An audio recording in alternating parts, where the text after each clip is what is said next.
Sveiki, labas rytas, visi po kalėdų, kaip gyvenam. Aš jau, mano galva, į pabaigą su žaidimu, aš perdariau savo žemėlapius, jie dabar daug gražesni, bent jau mano nuomonė. Ką aš prieš tai turėjau su žemėlapis ir kas buvo žiauriai skausminga, tai aš turėjau šitą konceptą kaip Maps, Map 1. Ir jame aš dėjau tokius kaip obstacles, gal geriau objektai būtų vadinti, bet žodžiu, kiekvienas daiktas atidėtas čia. Ir su tuo aš daug vargau. Aš juos, čia turim backgroundą, kalno objektų ir tada jau pačiam šitam, kur programuojam stage, čia rašom, kur koks objektas, kokiose koordinatėse yra. Galvojau, galbūt darysiu editorių, kad būtų lengviau tuos žemėlapius dėlioti, bet kas iš tikrųjų gavosi, aš visiškai suvargau su dizainu. Pats paišyti rankomis, ir visi žaidimai taip yra, iš ten aš tokį principą ir sugalvojau, kad tu susidėlioji tos objektus, jie visi rankomis daryti, jie visi dera. Bet kai aš darau su AI, tai jisai miserable, o aš ne dizaineris. Žiūrėkit, kaip jisai čia gaunasi. Free play, pavyzdžiui, čia iš objektų, kur aš rodžiau, matot, proporcijos nepataikytos, ryškumo kažkokio nėra. Aš juos vis tiek rankomis turėjau kirpti, nes patį visą žemėlapį sudarė šitas ChatGPT, man atrodo. Nedžiugino, manęs nedžiugino. Ir ką aš pastebėjau, tai kad čia irgi tas pats iš objektų išdėliota randam. Ką aš pastebėjau, tai kad GPT patys visą žemėlapį padaro visai neblogai. Ir aš nutariau dropit. Aš perėjau prie to, kad vietoj to, kad turėt daug elementų, kurios dėlioja skirtingai, aš tiesiog visą žemėlapį šaunu.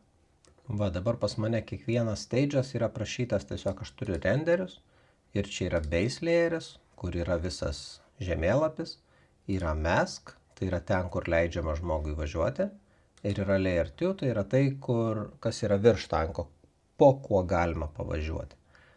Ir tiek žinių, tai pažiūrim, kaip tai atrodo. Negana to, mato, daugiau save slotų pridėjau.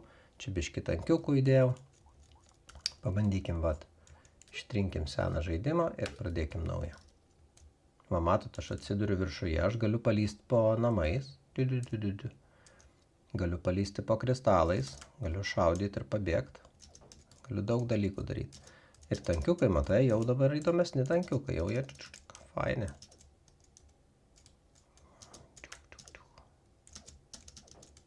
Iššaudom juos visus.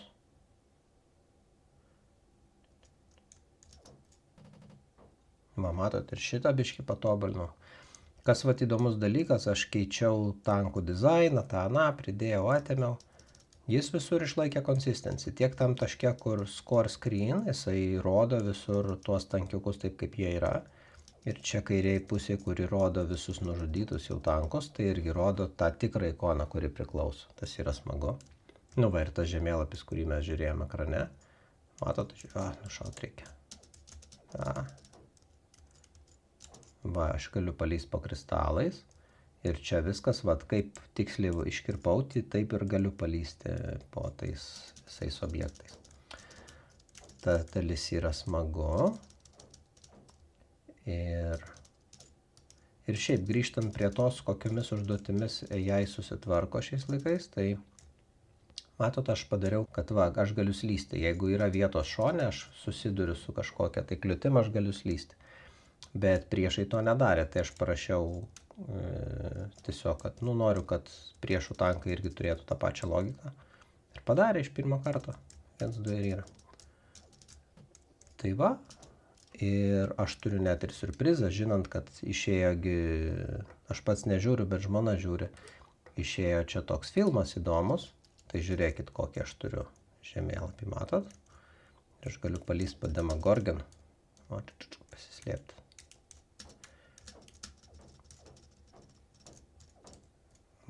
Ir game over screenas, matot? Daug visko gero padarėm. Ir retry mission ir whatnot. Dar, man atrodo, aš pasistengęs rasiu ir čia, matot, žiemos žemėlapį perdariau irgi. Mano akiai gražesnis. Tai, ką norėčiau paskui padaryti, kad per vandenį galėtum šaut. Dabar kulka sustoja ties vandeniu.